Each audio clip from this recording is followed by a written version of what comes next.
వద్దులమ్మా, అర్థం చేసుకోండి. కావాలంటే మా బ్యాగ్స్ చెక్ చేయండి సార్. దొరికిన ప్రతి ఒక్కరూ చెప్పే మాటలు ఇవే. ముందు బండెక్కండి. కానిస్టేబుల్స్ తీసుకెళ్ళండి. ముందు బండెక్కు. చెప్పేది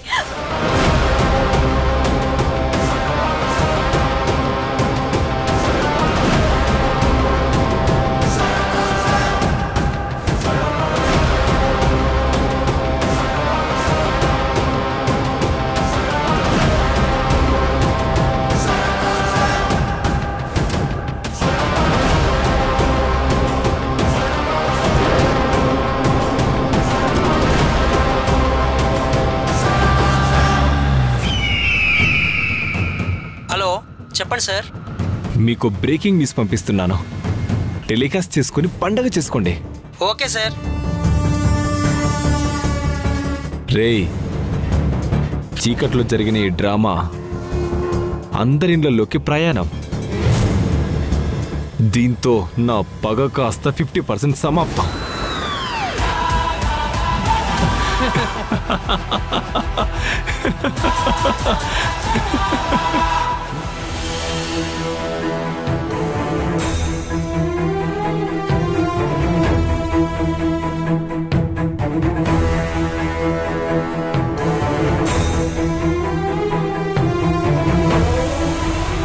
చీకటైపోయింది. భాను వాళ్ళు ఎక్కడికి వెళ్లారో చూసొస్తానన్న వాసు ఇంకా రాలేదేంటి? భాను వాసుని చూసి మళ్ళీ ఏదైనా గొడవ పెట్టుకుందా? అసలు ఏమై ఉంటుంది? ఏంటి విమలమ్మా, ఏంటి విశేషాలు? దేనికోసమో ఎదురు చూస్తున్నట్టున్నారు. అయినా పాప నువ్వే మాట్లాడతావులే. నీ తమ్ముడు చేసిన పనికి నీ పరువు కూడా పోయింది. మూలనున్న నిన్ను కూడా తాళెత్తుకోకుండా చేశాడు. ఏం మాట్లాడుతున్నావు? నా తమ్ముడు గురించి నీకేం తెలుసని మాట్లాడుతున్నావు? అబ్బో, చూసాంలేవమ్మా మీ తమ్ముడి గొప్పతనం. ఊర్లో కథలు కథలుగా చెప్పుకుంటున్నారు. అంత గొప్ప చరిత్ర నీ తమ్ముడిది. ఇంకొక మాట నా తమ్ముడు గురించి మాట్లాడితే మర్యాదగా ఉండదు. చేసేవి పరువు తక్కువ పనులు, ఆయన పౌరుషానికి మాత్రం తక్కువ లేదు. నీ తమ్ముడే అనుకున్నాను. వాళ్ళ ఫ్యామిలీ కూడా చాలా గొప్ప పని చేసిందంట కదా. ఊర్లో జనమంతా టీవీలో చూస్తున్నారంట. కాస్త వెళ్ళి చూడు, ఎంత గొప్ప పనిమంతులో. ఆయన మీలాంటి వాళ్ళతో నాకేంటి? ఏమిటేంటి ఇలా అని వెళ్ళింది? ఏం జరుగుంటుంది? అయినా దారిన పోయే దానమ్మల మాటలు నేనెందుకు పట్టించుకోవాలి? ఛీ, వాసు ఏంటి ఇంకా రాలేదు?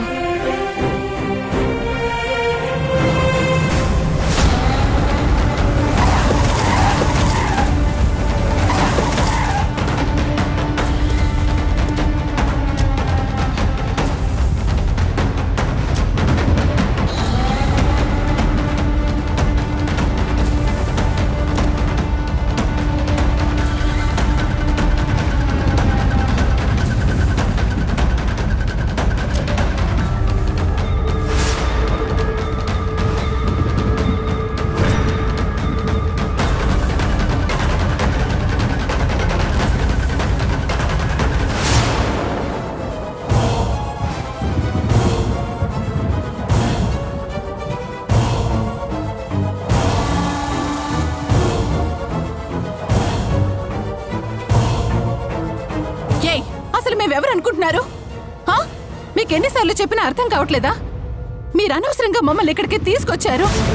చాలేవమ్మా, ఎన్నిసార్లు చెప్పిందే చెప్తారు. మీరు ఎలాంటి వాళ్ళో అందరికీ తెలుసు. మీ ఆయన గురించి 2 రాష్ట్రాలు మాట్లాడుకుంటున్నాయి. మళ్ళీ మీరేదో ఉత్తములైనట్టు మాట్లాడుతున్నారేంటి? పదండి పదండి, పద పదండి, పద.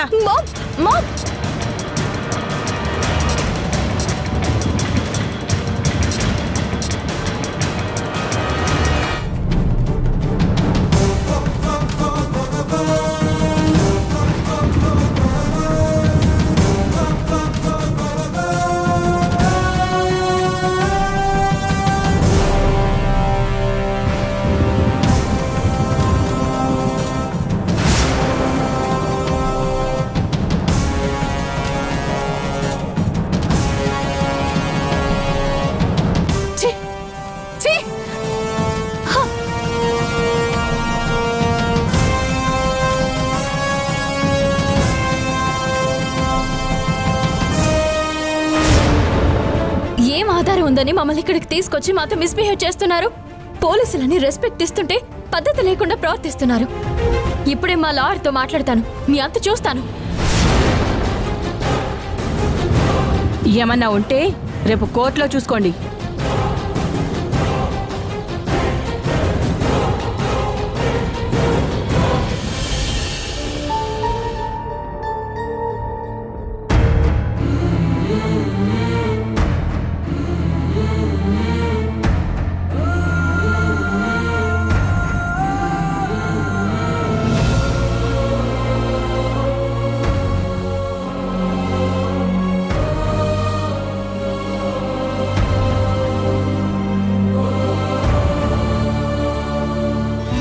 అమ్మా చీనోర్మే, ఇప్పుడు నీ కళ్ళు చల్లబడ్డాయా? నీ వల్ల ఎంత దూరం వచ్చి ఎలాంటి వాళ్ల పక్కన ఎలాంటి పరిస్థితుల్లో ఉన్నావో చూడు. ఎలాంటి బ్రతుకు బ్రతికే కన్నా ఇంత విషం తాగి చచ్చిపోయినా బావుండు. అమ్మా ఏంట మాటలు? ఇంకోసారి నీ నోటి నుంచి అమ్మ అన్న మాట వినిపిస్తే అది విని నేను చచ్చిపోయేలా ఉన్నానే. ఇంకోసారి అలా పిలవకు. మీ నాన్న చేసిన వెధవ పని వల్ల తలెత్తుకోకుండా సగం చచ్చిన మమ్మల్ని నీ పెత్తనం కోసం ఇలా రోడ్డు మీదకి లాక్కొచ్చి ఇలా భరించలేని నిందను మోసేలా చేశావు. అమ్మా ఎందుకు అరుస్తున్నారు? ఇది మీ ఇల్లు కాదు, పోలీస్ స్టేషన్. సైలెంట్గా ఉండండి.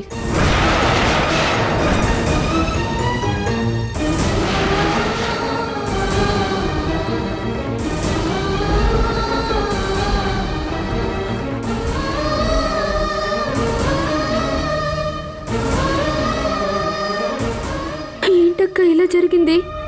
మనల్ని ఇప్పుడు ఎవరు కాపాడుతారు? ఎవరికైనా కాల్ చేద్దామంటే పోలీసులు ఫోన్ లాగేసుకున్నారు. మనం దీని నుండి ఎలా బయటపడతామక్క? నాకు చాలా భయంగా ఉంది.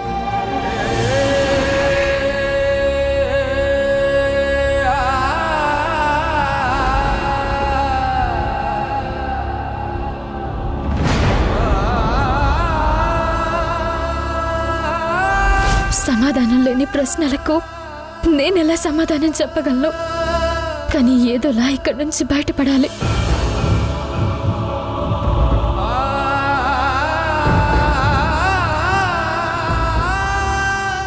భయపడకు సంగీత, నేనున్నాను కదా, నేనేదో ఒకటి చేస్తాను.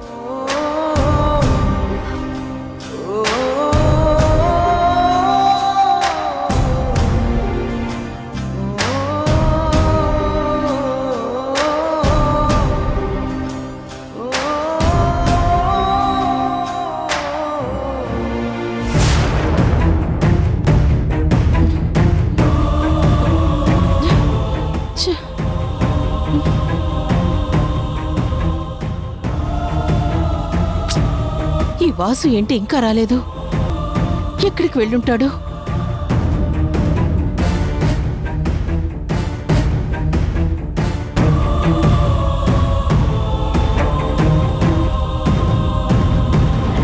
ఆవిడెందుకు అలా అంది? అయినా అదెవరో ఏదో వాగింది అని నేనా మాటలు పట్టించుకోవడం ఏమిటి? నా తమ్ముడు గురించి, ఆ కుటుంబం గురించి నాకు తెలీదా?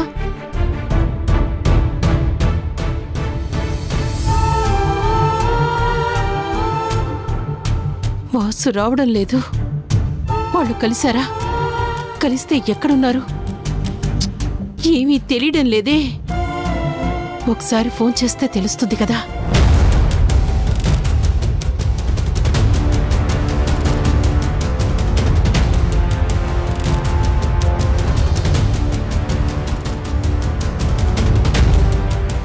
వాసు ఫోన్ కలవడం లేదేంటి?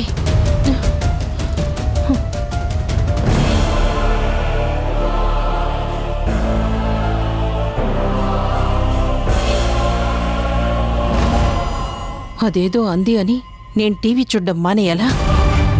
నేను చూస్తాను.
సార్, మమ్మల్ని అర్థం చేసుకోండి.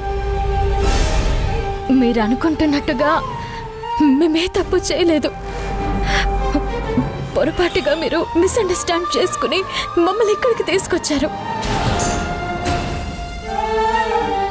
మా నాన్నగారు చనిపోయాక మా ఇల్లు వేలం పాట పాడుతుంటే ఆ ఇల్లు ఖాళీ చేసి ఎక్కడికి వెళ్ళాలో తెలియక బస్ స్టాప్ లో నిల్చున్నాం. కావాలంటే మా దగ్గర ఉన్న లగేజ్ బ్యాగ్ చూడండి, మా చేతిలో ఉన్న మా నాన్నగారి ఫోటో చూడండి. ప్లీజ్ సార్, మమ్మల్ని వదిలేయండి. ఏదున్నా రేపు కోర్టులో చెప్పుకో. అనవసరంగా నా టైం వేస్ట్ చేయకో. వెళ్ళక నుంచి. అది కాదు సార్. ఏంటమ్మా ఊరికే ఎస్ఐ గారిని డిస్టర్బ్ చేస్తావు? వెళ్ళి కూర్చో. దొరికిన వాళ్ళందరూ ఇలాగే ఏదొక కథ చెప్తూ ఉంటారు. ఇలాంటివి విని విని మాకు చిరాకొచ్చింది. ముందెళ్ళి అక్కడ కూర్చో. అలా అనకండి, మమ్మల్ని అందరితో పోల్చకండి. కనీసం మాకు మా ఫోన్స్ అన్న ఇవ్వండి. మా లాయర్కి, మా మేనేజర్కి ఒకసారి ఫోన్ చేసుకుని మళ్ళీ మీకు ఇస్తాం. ఫోన్ ఇస్తే ఏం చేస్తావు? తెలిసిన వాళ్ళకి కాల్ చేసి ఈ కేసు నుంచి తప్పించుకోవాలని ప్లాన్ చేస్తాం. మీ నాన్న బతుకున్నప్పుడు ఇలాగే అందరినీ మేనేజ్ చేస్తూ మసిపూసి మారేడుకాయ చేసి అందరి జీవితాలు నాశనం చేసేశాడు.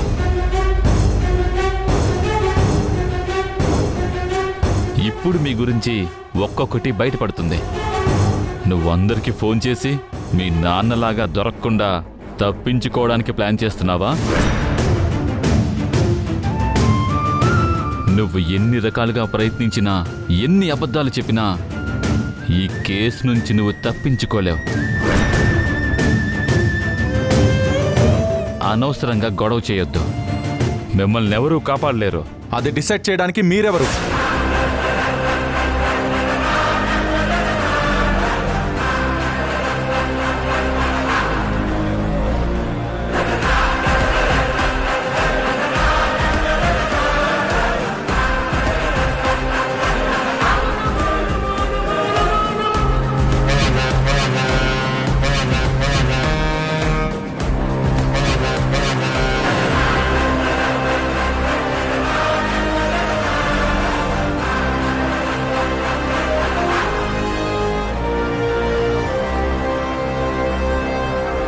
ఏ తప్పు చేయనప్పుడు ఎవరికైనా ఎందుకు భయపడాలి? తను తప్పు చేసినట్టు ఎలాంటి ఆధారాలు లేనప్పుడు మీరెలా ఆవిడ్ని దోషిలా ట్రీట్ చేస్తారు? నిర్దోషి అని తనెందుకు ప్రూవ్ చేసుకోవాలి? నువ్వెవరు? నేను నీకెందుకు సమాధానం చెప్పాలి? ఈ దేశ పౌరుడిగా, బాధ్యతాయుతమైన జర్నలిస్ట్గా ఎక్కడైనా అన్యాయం జరిగితే ప్రశ్నించే హక్కు నాకుంది.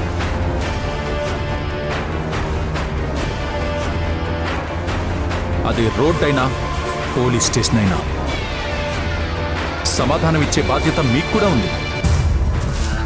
చెప్పండి, ఎందుకని వీళ్ళని పోలీస్ స్టేషన్కి తీసుకొచ్చారు? వీళ్ళందరూ బస్ స్టాండ్లో వాళ్ళతో కలుసున్నారు. అక్కడికి వచ్చిన వాళ్ళతో బేరం మాట్లాడుతున్నారు. అందుకే వాళ్ళతో పాటు వీళ్ళని తీసుకొచ్చాం. అలా ఎలా తీసుకొస్తారు? వాళ్ళు నిల్చున్నది బస్ స్టాప్లో. పబ్లిక్ ప్లేస్లో వాళ్ళ అవసరాలని బట్టి వాళ్ళందరూ అక్కడ ఉంటారు. అలా నిల్చున్నారని అందరినీ ఇలా తీసుకొస్తే ఎలా? మాకు అనుమానం వచ్చింది. అనుమానం వస్తే అరెస్టు చేసే అధికారం మాకుంది.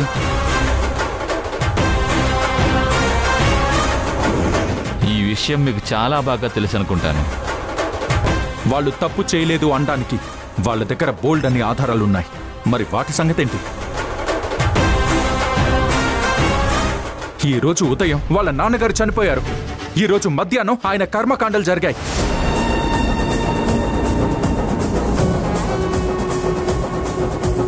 ఈ రోజు ఈవినింగ్ బ్యాంక్ వాళ్ళు వీళ్ళ ఇంటిని వేలం వేస్తున్నారని లగేజ్తో బయటకు వచ్చారు. ఎక్కడికో వెళ్దామని లగేజ్తో, చేతిలో వాళ్ళ నాన్నగారి ఫోటోతో బస్ స్టాప్లో ఉన్నారు. వీటన్నిటికీ అన్ని రకాలుగా ఎవిడెన్స్లున్నాయి. మీరు అనుమానించినట్టు వాళ్ళు వీళ్ళు ఒకటే అయితే మరి వాళ్ళని చూడండి, వీళ్ళని చూడండి. అలాంటి పనులు చేయడానికి వచ్చిన వాళ్ళు లగేజ్ బ్యాగులతోనూ, చనిపోయిన వ్యక్తి ఫోటోతోనూ కంటి నిండా కన్నీళ్లతోనూ గుండెల నిండా బాధతో బయటకొస్తారా? వీడేంటి ఇలా తగులుకున్నాడు? లాజిక్లతో లాక్ చేస్తున్నాడా? వీడిని చూస్తుంటే నన్ను ఇరికించేలా ఉన్నాడా? చెప్పండి ఎస్ఐ గారు, వీళ్ళు అమాయకులు అనడానికి నా దగ్గర ఇన్ని సాక్ష్యాలున్నాయి. వీళ్ళు తప్పు చేశారు అనడానికి మీకొచ్చిన అనుమానం కాకుండా ఒక్క సాక్ష్యమైనా ఉందా? ఉంటే చూపించండి.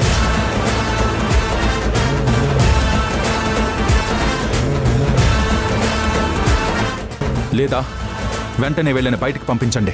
అలా పంపించడం కుదరదు. అదిగో అక్కడ ఉన్నారే ముగ్గురు, వాళ్ళే సాక్ష్యం. వాళ్ళతో మాట్లాడుతుంటేనే అరెస్ట్ చేశాం. లేదు, వాళ్ళు మాతో ఏం మాట్లాడలేదు. అవును, వాళ్ళొచ్చి వాళ్ళతో మాట్లాడారు, తర్వాత మాతో గొడవ పెట్టుకున్నారు. ఎందుకమ్మా అలా ఊరికి అబద్ధాలు ఆడుతున్నారు? మేము 500 అంటే మీరు 1000 రూపాయలు అనలేదా? పిచ్చి పిచ్చిగా ఉందా? ఏం ఏయ్, మాట్లాడుతున్నా? జర్నలిస్ట్, నువ్వేమన్నా రౌడీ అనుకుంటున్నావా? పోలీస్ స్టేషన్లో గొడవ పడుతున్నావు? ఎక్కువ చేస్తే నిన్ను కూడా బొక్కలో తోస్తా. వేస్తావా? వేసి చూడు, తర్వాత ఏమవుతుందో చూద్దురు కాని. ఈ రౌడీ విధవల సంగతి నాకు బాగా తెలుసు. 2-3 సార్లు మత్తు పదార్థాలు అమ్ముతుంటే నేనే మీకు అప్పగించాను. ఇదంతా కావాలనే చేస్తున్నారు. అవును, అయితే ఏంటి? ముందు బయటికి నాడు. ఎస్ఐ గారు,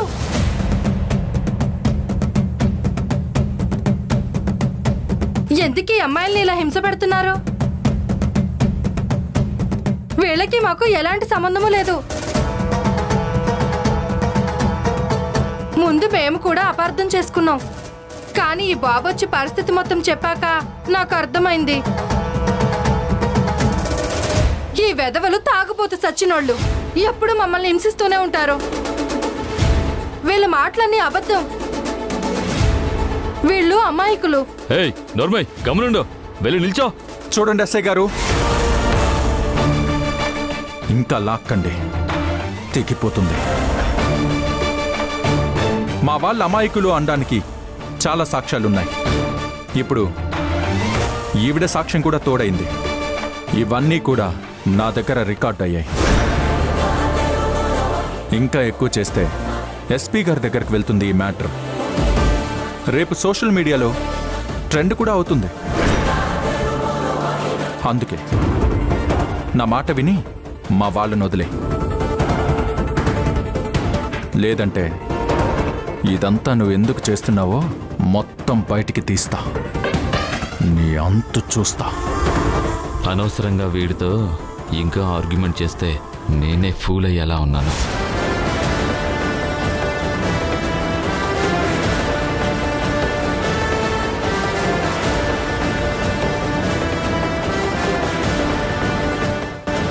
చూడండి, వాళ్ళు వీళ్ళు కలిసి ఉండడం వల్ల తీసుకొచ్చాం. కొన్ని ఫార్మాలిటీస్ ఉన్నాయి, అవి పూర్తి చేసి వీళ్ళని తీసుకెళ్ళిపోండి.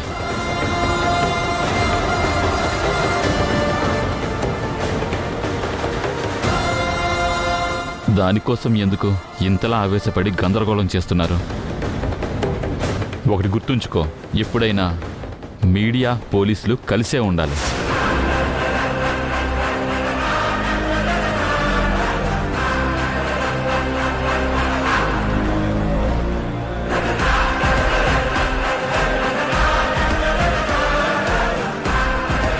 చాలా థ్యాంక్స్ అండి. మీరు కనుక మాకు సహాయం చేయకపోతే చాలా ప్రాబ్లం అయ్యేది. అలా అనకండి సార్, అది మా తలరాత. కానీ మేము ఆత్మాభిమానం కలవాళ్ళమే, మాకు మానవత్వం ఉంటుంది.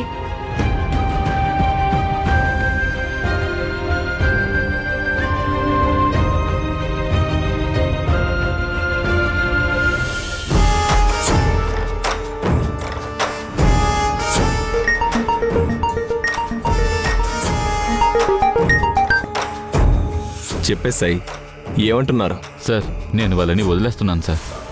ఏ, ఎందుకు? ఎవరో వాసు అని భరద్వాజ మేనలుడు ఇక్కడికొచ్చి పెద్ద గొడవ చేస్తున్నాడు సార్. ఇప్పుడు గనక మనం వదిలేయకపోతే చాలా ప్రాబ్లం అయ్యేలా ఉంది. ఏం మాట్లాడుతున్నావు? వాడికి మనం భయపడాలా? సార్, భయం కాదు, వాళ్ళని రోడ్డు మీదకి తేవాలనుకున్నారు, తెచ్చారు. పరువు తీయాలి అనుకున్నారు, తీశారు. ఇంకా వాళ్ళతో ఎందుకు సార్? జరగాల్సిన డ్యామేజ్ జరిగిపోయింది కదా. ఈ ఒక్కసారి నా మాట వినండి సార్, ప్లీజ్ సార్. ఏదో ఒకటి చెయ్యి.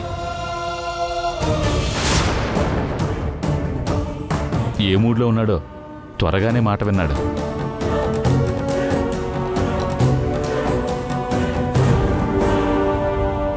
ఇంకా ఏంటి బయలుదేరలేదు? ఏవో ఫార్మాలిటీస్ అన్నారు, సంతకాలు ఏమైనా చేయాలా? అవసరం లేదు, జస్ట్ ఎంక్వైరీకి పిలిచాము. ఎఫ్ఐఆర్ అవసరం లేదు, వెళ్ళండి వెళ్ళండమ్మా.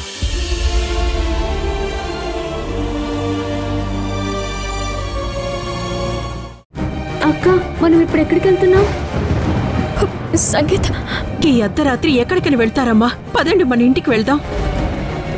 మీ ఇంటికి రావడం అమ్మకి ఇష్టం ఉండదు. అయిన వాళ్ళు అంటే ఆపదలో ఉన్నప్పుడు ఆదుకునేవాళ్ళు, అంతేకాని ఇలా వదిలేసేవాళ్ళు కాదు. మీరు వస్తున్నారు అంతే.